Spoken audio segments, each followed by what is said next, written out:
believe it or not, we actually look at some of our biggest worries regarding Scoot Henderson. We'll do the same for Brandon Miller, and then we'll go once again to the Sicko Satchel, all today on Locked On Hornets.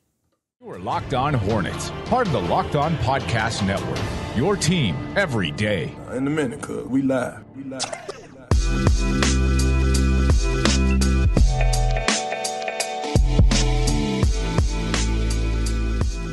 It's Locked On Hornets, part of the Locked On Podcast Network. It's your team every day. Thanks for making us your first listen. We're free. We're available anywhere you get your podcast. That does include YouTube. That is Doug Branson. Find his work on his Substack, everyhornetsboxscore.com. And you can listen to me on WFNZ from 12 to 3 every single weekday. This episode is brought to you by Gametime. What you can do is download the Gametime app, create an account, and use code LOCKEDONNBA for $20 off your first purchase. Last-minute tickets, lowest price guaranteed.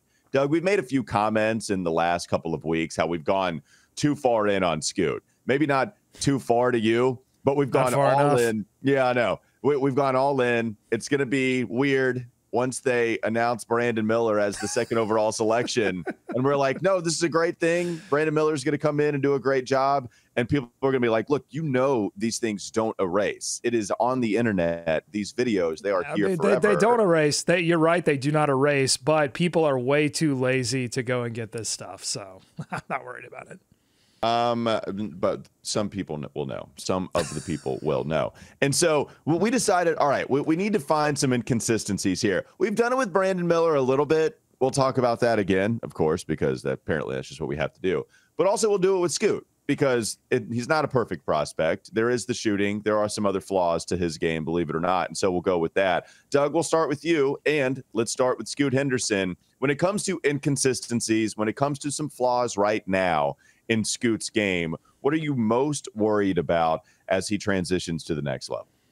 Yeah, look, I can be fair about this. I can look at Scoot's game objectively and say that I think his biggest weakness is that he just plays too darn hard. You know? He's too perfect. He's too perfect.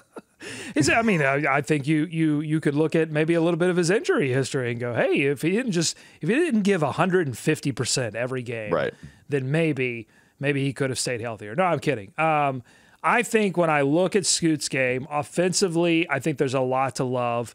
Obviously, the shooting has to improve, but I don't want to go with the obvious thing here. Let's talk about the defensive end of the floor, because I think for fans of Brandon Miller or people who are concerned about Scoot, that has been the other thing that they've zeroed in on. They're like, hey, if you pair this guy alongside LaMelo Ball, aren't you just repeating the Terry Rozier issues on the defensive end of the floor?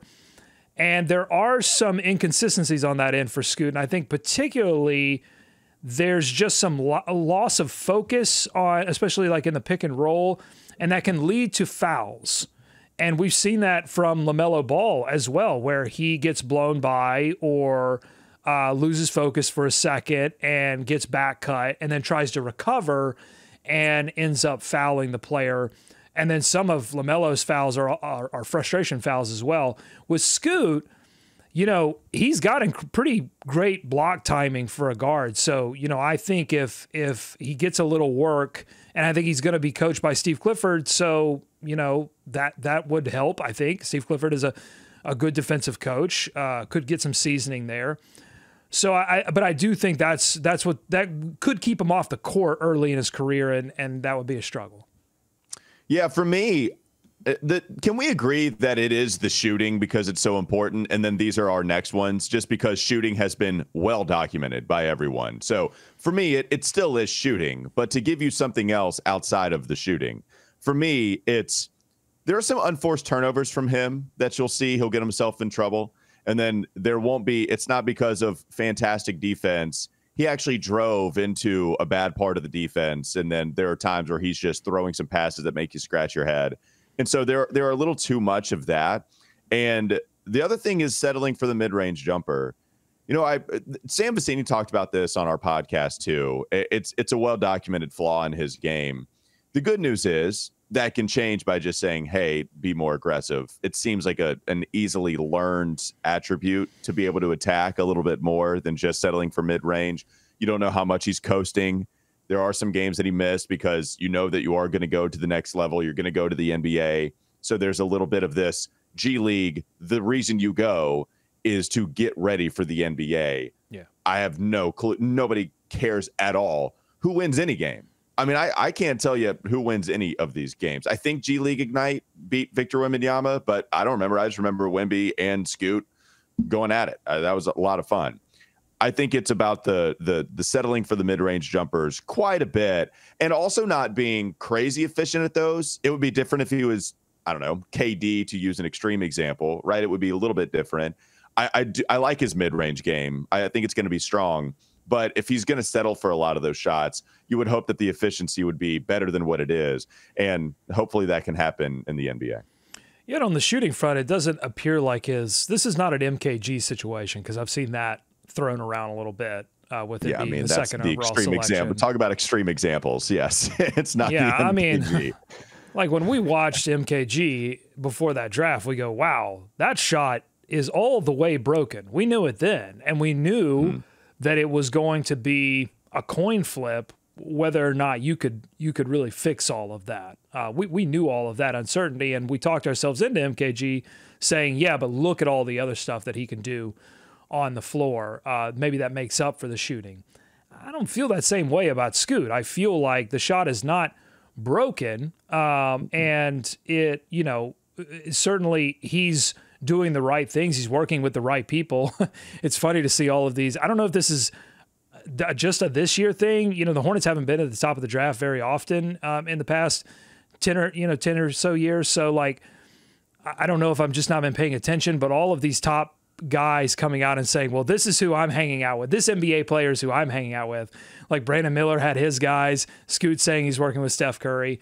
But like, that's the right guy. If you want to convince teams that, hey, my biggest flaw, I'm working on it, pair yourself alongside Steph Curry. That's not a bad idea. So, I think he has the potential to be a 3-level scorer. And I think Brandon Miller does too, by the way. Oh, 100%. Well, and even if I hope there's not anybody that really believes the MKG stuff. The guy shot 1-3 a game in college and was 25%. I mean, it was non-existent. The shooting is not non-existent for Scoot Henderson. Right. You just want to see the percentage go up, and it's understandable. It is a legitimate concern, right? Like, I think we get a little, I don't know if annoyed is the right word. It's just, all right, I need something. And my biggest problem, I need something else, I should say. And my biggest problem is people just label Scoot Henderson as raw because he can't shoot. But there's so many other things he does well, Doug. And so that is the biggest flaw that everybody else points to, because it's very easy to see 3-point percentage. Let's go to that box. Ooh, 27% listed here, even if it doesn't encompass all the other games, like we mentioned with Sam Vecini's thread yesterday. All right, so it's that's not very good. You can actually see it not go in the rim, but then there's no other. The only other thing is that he's 6'2" and that he's short, despite there being plenty of good defenders at 6'2". The fact that he is real stocky, the fact that he does have a 6'9" wingspan, we're just kind of overlooking some of that other stuff. It's really people watch him and like, oh, he can't shoot. He can't shoot. It's like, all right, I got it. Okay. I understand that. I understand that he's not great at shooting right now. I need something else as to why you don't like to me, him. those two things are different. What you just said, those two things are different. Somebody can't shoot versus they, haven't been able to knock enough down. They weren't an efficient enough shooter. I think those are two different things. And I would be more worried if I looked at his tape and went, oh man, this guy can't shoot. I just don't think that. Well, and now the other thing is maybe they'll focus a lot on what Brandon Miller can do well, and there's a lot that he can do well, but I just don't hear a lot of, okay, this is something else that he really struggles with. This is another thing that he really struggles with, right? It's that he's short and that he can't shoot, and those are the big things. And, look, I understand it's a problem if it doesn't translate, if he never figures it out, but that's the only thing I ever hear. Do you want to skip and then go to Brandon Miller on the other side and do those? Okay, all right, coming up next on the Locked On Hornets podcast. Don't go to sleep on the Hornets just yet.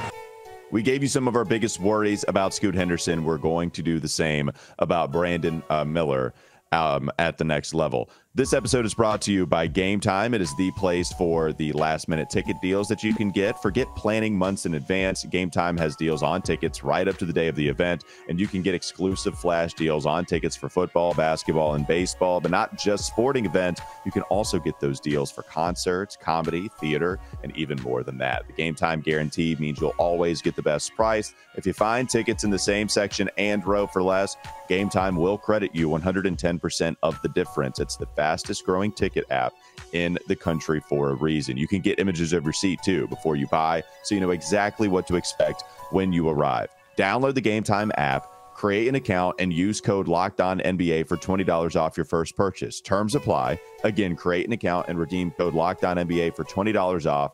Download Gametime today. Last minute ticket deals, lowest price guaranteed. Brandon Miller talk coming up next. Locked On Hornets. This is Locked On Hornets.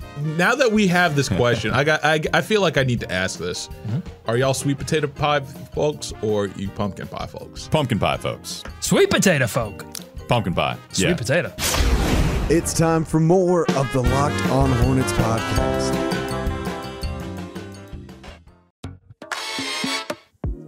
All right, let's lead off with Brandon Miller this time here, Doug. The inconsistencies, something that you think is a little troublesome with him trying to make it in the NBA. What you got for Brandon Miller?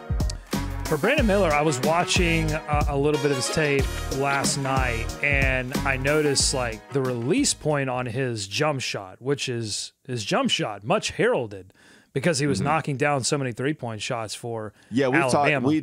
We've talked about this quite a bit. Is this the first time that you... The low release point? You've talked about this? We've talked about this on the show? Oh, man. Yeah, I think Sam Vecini did too, but... Oh, I mean, really? No, we had Sam Vecini on the show? Yeah, Sam Vecini made it. He made an appearance one time. Well, see, here's the thing. I don't know if a lot of people know this. Take you behind the scenes on some of the tech here. I can change how I hear the show in my headset without changing how you, the audience, hear it. And so I have everyone else turned down really, really low, and I have myself turned up really, really high. Right. So that when I'm talking and somebody else tries to interrupt me, I can't even hear them. Or when I want to interrupt someone, they can't really stop me at that point because I don't even hear a word they say. So that could be the contributing factor here. But it is. But look, it is a concern for me with Miller, the low release point. I mean, it starts at his belly button. It seems to be quick. Like it's not I don't know what you think. It's not like a lightning fast release, but it's not a super slow release. But that low release point at the bottom, when NBA level defenses start to key in on that, what happens there. And what I think worries me about that most is that that's something that's concerning people, and it's his greatest strength right now is his shot. And so when your greatest strength has that concern, whereas like with Scoot, I would say his greatest strength is getting downhill, getting to the basket, and I think drawing fouls. People have brought up, the low number of foul shots they shot in the G League, but they only shoot one free throw shot. So like he's going to generate foul shots on the offensive end of the floor. So, but I don't see any like crazy weakness in that part of his game. Like you said, it's when he pulls out to the mid range or deep where the concerns start to happen. So yeah, I mean, it is a legitimate concern for me for Miller is like, what is that a jump shot that's sustainable when the defense heats up? Well, no, it's the ISO possessions, right? Like it's not necessarily catch and shoot opportunities as much, even though that sometimes can be worrisome, but it's the ISO. It's off of the dribble shooting if you're going to have a low release point. I do think, though, if you watch Brandon Miller's tape, there are times where he gets past that and he will release it high when he needs to. And so I was a lot more worried about that when I first started watching it. I still am. But also, I think there are times where Brandon Miller will sidestep it, and then there are times where he will actually release it high. Doug, I actually think I thought for a split second that there might be some kind of comparison to LaMelo, but LaMelo doesn't release it low. He just comes through the low area. He like brings it low, and then he releases high, but he always starts pretty low with the basketball. Like Brandon, it's almost out. You know what I'm saying? It's low and out. It's not necessarily high until you get into the ISO situations, trying to create his own shot off of the dribble. I think those are the things that might have a good defense, they would be able to block it. They would be able to really affect that shot. So I think that's one where I start to worry about it as well. The low release point is good. For me, I've talked about this quite a bit too. I don't know if you heard. You might have turned me down. I've talked about this. Huh? To me, it's the wide handle for Brandon Miller. It's a little loosey-goosey, but he can handle it well. Does he handle it well enough at that size to be the creating, do everything 3 archetype player that everyone is looking for? And I think that is a monster deal, Doug. I think if you cannot handle the basketball at a level that even a Jason Tatum can, and he's not the best at it, he's certainly better than Jaylen Brown. We can get to that, but he's not Jason Tatum. I don't know if he's Jason Tatum at it, right? Even a Paul George. I don't know if he's a Paul George right now. The comparisons I like the best for him are the Chris Middleton ones, are the maybe even Danny Granger ones. It's not like he's breaking down guys off of the dribble, but good defenses, you're going to be facing a lot of really good defensive guards up at the top, or even good defensive wings that can move laterally well enough. And I think they're going to have I think Brandon Miller's going to have a hard time driving by those guys. If you pair a little bit of the loosey-goosey handle also with some athleticism that isn't jarring, right? Like he can rise up, but can he get by you? I think that's a little bit of a scary combination if the idea is that he can be the ultimate most valued player in the NBA at that position. I think that combination is a little scary. Well, there's a reason why executives that were at the combine were telling Brandon Miller, hey, you got to get in the weight room, kid. You got to put some weight on. Now, obviously, he came in after having mono, so he probably looked even leaner than they expected, sure. Mm-hmm. But I think even if he had come in fully healthy, they were going to tell him some form of that because they understand that to reach his full potential, he's going to have to add some strength. He's going to have to have a body such that he can create some separation and also be able to defend the stronger wings on the other end of the floor. So, yeah, I'm totally with you on that. I think to end this though, because I don't want this to be so completely negative towards both players. Yeah, I think to end this on a positive note, the one thing that excites me most about this particular draft, if they keep the pick, is that if they select Scoot, if they select Brandon Miller, both players offer you so much in transition that when you pair them alongside LaMelo Ball, I mean, I think this team has the potential next season, because they were already a good transition team. You know, I think this team has the potential to be the best transition team in the NBA with either player, because you look at Miller's, the way he can pass in transition, Scoot, same thing, the way Scoot can finish in transition, Miller getting up the floor quickly, getting open and knocking down shots. You know, I'm super excited for either player in that respect. Well, yeah, and even in the half court too. And I know you're right. Transition, this team could just be a monster, right? But even in the half court, which is what the Hornets struggled with most, because they weren't bad in transition last year. You know, they were really good. They're just going to be supernova level helped because of Scoot Henderson and Brandon Miller. But in the half court where they've struggled, Scoot has the, as Sam Vecini put it, the end of shot clock playmaking ability for himself or the other players. And Brandon Miller can bail you out with a 3-point shot. And well, we've been told over and over that Brandon Miller has a mid-range game, that he had it in high school. Yeah. And we haven't seen it yet. And you were listening. Sam did mention that. You weren't, you were listening there. Sam said that? Yeah. I thought I heard that somewhere else. Sorry, Sam. Yeah, so we've been told that over and over. So, you know, we'll see if that manifests. That's the tough part about this whole thing, is that you and I are having this conversation trying to project out what these players are going to become, you know, 4 or 5 years when they're about to be on their second contract. Mm-hmm. You know, we talk about these things, and they're not going to be that player year one, most likely. But, you know, that's what you have to do, because these guys are all 18, 19 years old, and you got to figure it out.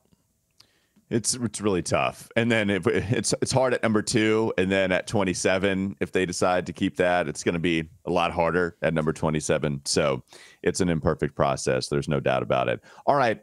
One more segment to go. Coming up next, Locked On Hornets podcast. Don't go to sleep on the Hornets just yet. Let's go to the Sicko Satchel. People are clowning Jalen Clown, if you will, in the Satchel. And then we have some nap conversation. That's right. There's a legitimate article. Whew. Yeah. Feeling sleepy. Legitimate article written by the Howard Beck about NBA naps. We'll dig into that also coming up next on the Locked On Hornets podcast. Is Locked On Hornets. Walker, sometimes you don't have to have the best package. Okay. Sometimes you just have to have the only package. If you wait, or this is if my dating life taught me anything, sometimes you just have to wait around long enough until you're the only thing remaining. And then suddenly you look pretty great in comparison. It's time for more of the Locked On Hornets podcast.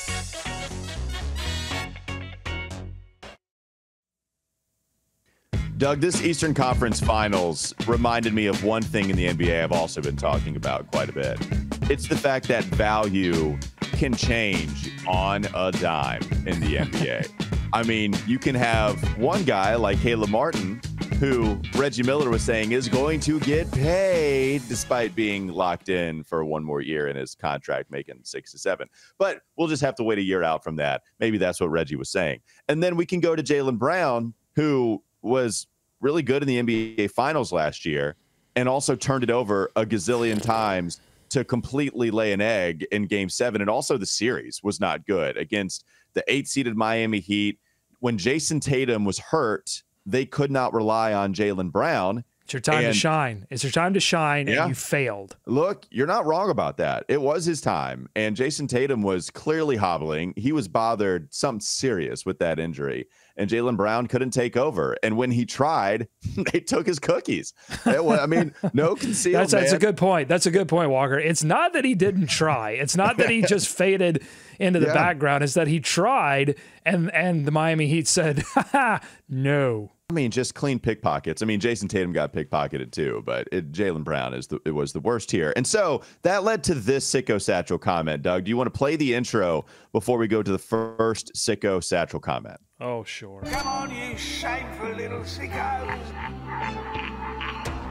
This is from Sub-Zero Stamina on YouTube. I don't know how people can be opposed to adding elite ball handling and penetration after watching both these Eastern Conference Finals teams fall apart when that was lacking. Thank you, Sub-Zero Stamina. I think what's funny about this, I couldn't find the other comments that was essentially the exact opposite read of the Eastern Conference Finals, which is that, and again, I just think that Scoot and Brandon are really, I don't even, it's their avatars. So if you love three-point shooting, you're going to love, if you love, elite three-point shooting and you think that's where the league is absolutely going and there's no alternative, then you're going to view everything through that lens, including Brandon Miller. And same thing with Scoot. If you're a huge fans of Russell Westbrook's MVP and Derrick Rose's MVP, then, you're going to be that way with Scoot. But two different reads on the Eastern Conference Finals. I do think that Game 7 was a team in Boston that thought they could shoot their way through the Eastern Conference Finals and failing to do so. And then you had Miami, who did shoot the three well in that series, no doubt about it, shot way better than they had all season. It reminded me of that series that they won against the Hornets back in 2016 when Dwayne Wade suddenly turned into Steph Curry after not being able to shoot threes all year. This is what Miami does. They suddenly turn up the three-point shooting when they need it most. And but at the same time, they had players, including Duncan Robinson, all of a sudden, who were paint threats. They had the ability to put their head down and make those kind of plays. And I think you do have to have that player. And the Hornets don't really have that guy. You know what I'm saying? Like, I think my feelings on Scoot Miller would be a little bit different if the Hornets had that guy as a starter, young player who you were willing to invest in. Like Dennis Smith Jr. has a little bit of that left in the tank. You don't know if they're going to bring him back or not. But, they're going to bring back Miles Bridges. I guess that's a little bit of that player, but not at the guard position. So that's what's interesting to me about all of this. Well, yeah, the opposite take, too, is, you don't know why anybody would be opposed to adding elite ball handling when you don't have that in Jaylen Brown. And I don't know if Jason Tatum is elite, but he's damn good enough at that size where he could be a top 5 player in the NBA, and he's a perennial MVP candidate at this point. Good enough. Okay, we're not going to get too crazy picky. But the other argument is, okay, why would you be opposed to getting a wing that is 6'9" in Brandon Miller's case, but anything close to that? Because this team found 2 of them. Oh, and they reached the NBA Finals last year, and they've gone to every Eastern Conference Finals in like the last 7 years. I know it's not everyone, but you get the idea. So that's the half full argument here. Okay, you could do that, or you could just want to add the elite ball handling. But Doug, you're giving me stank face because of that. Well, I'm giving this whole idea that's running through Twitter and comments, and I think some of the fan conversation around Scoot and Miller. And I'm not just saying this about Miller fans. I'm saying this about Scoot too.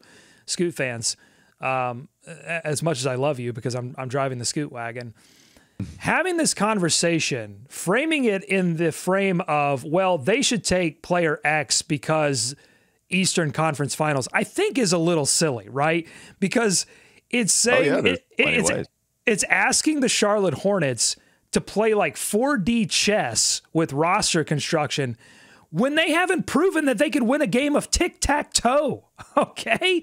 Like, you just draft this is what I keep saying over and over. Draft whoever you think is the best player, okay? Look, and if they think it's Miller, then draft Miller. I think it's Scoot, and they should draft Scoot.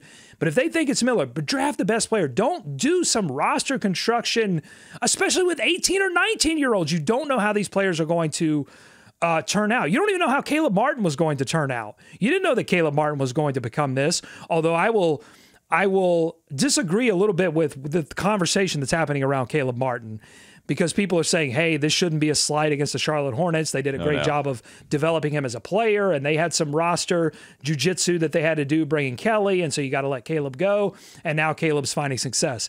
I will blame the Charlotte Hornets because I think, look, you can do a great job of developing young players, and that's all fine and good. But this is what you and I have been saying over and over. If you don't eventually surround Caleb Martins of the world with elite talent, those role players are never going to find their full potential. Role players rarely become, triple A level players, and I don't think that's what Caleb Martin is. I hope he gets paid. I think he's a really good player. But I think if defenses were to key in on Caleb Martin in the same way they were keying in on Jimmy Butler, Caleb Martin probably folds, okay? You need to surround Caleb Martins with Jimmy Butlers, and the Hornets never do that. They just keep developing players and developing draft picks. Sometimes they hit, sometimes they miss. But they've got to do a little bit more in terms of getting elite talent to this organization, because that's how role players do what Caleb Martin did when Boston is focused on stopping Bam Adebayo. They're focused on stopping Jimmy Butler, and then Caleb Martin gets, free reign to do whatever he wants. Yeah, I mean, I get your point. To me, the whole Caleb Martin stuff, I mean, I don't know, man. It's like, hold on. You can't. That's like saying all due respect. When you say I get your point with that tone says I get your point, but it's a dumb point. It's not a dumb point. It's just it's not a dumb point because look, because part of this is what you've done is, if I disagree with that, then I'm painting myself into a corner where I'm trying to absolve the Hornets of any responsibility for being the franchise that they have been ever since the original franchise left. But, getting players like Jimmy Butler, I mean, Jimmy wanted to go to South Beach and play for the Heat culture, and that guy's a Hall of Famer that is playoff Jimmy and gets that moniker for a reason. And J. Cole had to call it. There's a whole freaking story. I almost cursed. There's a whole freaking story about J. Cole calling Miami and saying, hey, Eric Spoelstra, you should really give this Caleb Martin guy a try. He plays last year. They get to the NBA postseason, get to the Eastern Conference Finals. He does nothing. And then, boom, this year he explodes because no one saw it coming. And that's fine. And we can give credit to the Heat organization for getting the most out of these undrafted free agents. But to me, it's more so about giving credit to the Heat organization for continuing to do this time and time again, rather than pointing at the Hornets and saying, look, you lost Caleb. What the hell were you doing? And this is the other thing. People are saying, look, we always knew Caleb Martin was going to be this good. Like not any other NBA team did. Like, I was listening to Zach Lowe's podcast released yesterday. Kevin Pelton talked about their decision to pay Caleb Martin. And if he would have been able to get or explored enough to get $1 more out there on his contract, because all he did was pick up an option, right? Caleb might be gone. but nobody else had any interest enough. And so it's like, all right, well, we'll just go ahead and bring you back on this deal. And this is when he explodes. So to me, the main focus, it's not that your argument is wrong. The elite talent, I think that argument could be made for a lot of teams, but you're right. Charlotte is not excluded from that. To me, the focus should be on the Heat getting all the credit for being able to develop, and Caleb himself, by the way, for being able to do this thing time and time again. I won't deny that there are advantages that Miami has over Charlotte in terms of location and desirability for players. I mean, this has been happening since Alonzo Mourning decided that the Charlotte Coliseum didn't have enough luxury boxes or something. And like, I don't know, like Miami just it was a better place to play. So Alonzo decided to go to Miami. Okay. So, and Charlotte wasn't willing to pay him. So there was that as well. But I won't deny that. But at the same time, I think that culture starts with belief. And you can't have belief if you're constantly telling me what you can't do, what your limitations are. Yeah, Mitch is really bad at that. That's what I'm saying. And honestly, I think that kind of mentality leaks out of the pipes and into the rest of the organization. I truly believe that. And look, there's a guy right now that's available. I don't know. This might be a pipe dream, but Bob Myers right now, he's hanging out. I don't know why. We've got to figure out why he suddenly retired. Maybe there's some like backstory there. I don't want to get ahead of myself. Well, there's some like Joe Lacob nepotism. I think his kid is involved in the organization. Plus, it's about to get really hard to say no to Draymond and Clay. Yeah. But there are no Draymonds or Clays here. So that's what I'm saying. Right. Maybe that's an option for maybe a future ownership group. But I would just really like, as we move forward through this draft process and through the years that it's going to take to make this thing into a contender, if you've got a couple of stars on your team, is I just really want an organizational change in terms of, hey, we're not going to buy into this mentality that we're small market, that we're medium market, that nobody wants to come here. We're going to go out there and find ways to bring in talent. And tell you what we can do. Because look, this Hornets organization, there was a point in time when they had just as much talent as Miami, and they could get there again. Well, I mean, their turnaround after the Heatles, it was amazing. The fact that they were able to. And by the way, stop with this. I've seen this tweet over and over from multiple people with the Heat and Hornets came in at the same time, and here's the number. Like, doing it for clout, doing it for. I hope you're happy. There's people from Charlotte too. I'm like, let the Heat put that tweet out. Look, we all know what the stats are. Just doing it for retweets and hearts and clout. Oh man, grinds my gears. Doug, we are so down bad. Like, watching Malik Monk do what he did in the first round, everybody was losing their mind. And now watching, I didn't think it'd get worse. And then Caleb Martin. People are, I mean, every single game, every single shot. It's the twin. So the Malik Monk thing didn't hurt me as bad because I think Malik Monk was a situation where you had to go somewhere. He had to go somewhere else and go through the process. I think it is the twin thing that's bothering me most. It's that they kept one twin who didn't play really at all this season with mysterious injuries that are still scaring me to this day. It feels a little too Lonzo Ball to me. And then you have Caleb Martin about to contend for Finals MVP. It is. I admit it is disheartening. Oh man, people are losing their bleep over this. How do they always get away with this? This is what I tweeted out too. It's like, please, dear God, basketball, Lord, baby, 6-pound Jesus, let us hit on number 2 overall. Please, God, just let us hit on number 2 overall. So we're not tweeting every single time Caleb Martin hits a shot. Please let us let there be Caleb Martin live. Scoots. Oh, goodness gracious. Oh, I do feel the need to please the tease despite the last segment going real long. I promised you nap talk, and I do want to get to that. Howard Beck apparently wrote an article. I did not read this, but Doug, you included this. The Art of the NBA Nap by Howard Beck for GQ. In that, friend of the show, Howard Beck. You have to say that. If he comes on the show, he's officially a friend of the show. Friend of the show, Howard Beck. Friend of the show, Howard Beck, wrote The Art of the NBA Nap. And in that article, he wrote about a particular Charlotte Hornet. And here's the quote. I actually want to read the quote and see if people can guess it. And I'll wait for 5 seconds, and then I'll reveal who said it. All right, the quote is, "I'm a vampire. I like it dark, completely dark." It's Kelly Oubre. Kelly Oubre is the guy. Of course he's a vampire, because that's something Kelly would say. Kelly Oubre called his napping routine serious. He needs his nap for sure. The question here, Doug, is do you have a serious nap routine? I don't. I think I gave up that any kind of routine that I had went out the window when I had a baby. The baby is exhausting at times. Yesterday, I think I took a nap on the couch, sitting up with my eyes half open like I was a dolphin. Mickey Mouse Clubhouse was on the television. Yeah, and I'm dozing, one eye complete, because you got to keep one eye open. You got to keep an eye on the kid. And I've been a big fan of like micro naps. You just take a quick 15-second nap. I do it all the time on this show. Yeah. I take about 3 micro naps per episode of Locked On Hornets. People don't even notice. That's what you were doing when you couldn't hear me talk about Brandon Miller's release point. That's what was happening. You were taking I was totally Sam Vecini, full of micro naps. Sorry, Sam. But when you invite good people on like Sam, that's a perfect kind of micro nap show. You just let them, you put it in nooch, and you take a little snooze. I don't take naps anymore, really. But when I was doing morning radio, it was an everyday routine. Morning radio killed me. It killed me every day.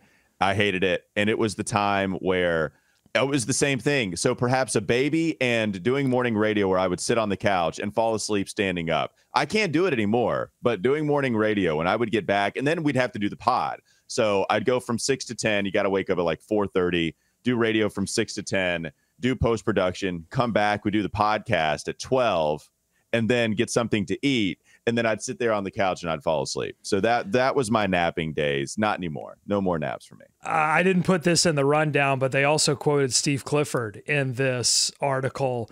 And Steve Clifford said that the only nap that enrages him is the in the middle of the film session nap. Now I'm not going to sit here and speculate on which former recurring Hornet he was talking about, but it was definitely Jeremy Lamb. 100%. All right. Thanks for making Locked On Hornets your first listen today. Make your second listen game to game NBA every moment, every top performance, every result. Locked On Game to Game covers every game from across the league with local analysis that only Locked On can deliver. Follow Game to Game on Locked On NBA, available on the Odyssey app, YouTube, and wherever you get your podcast. Have a great rest of your day, and we'll be back with you tomorrow.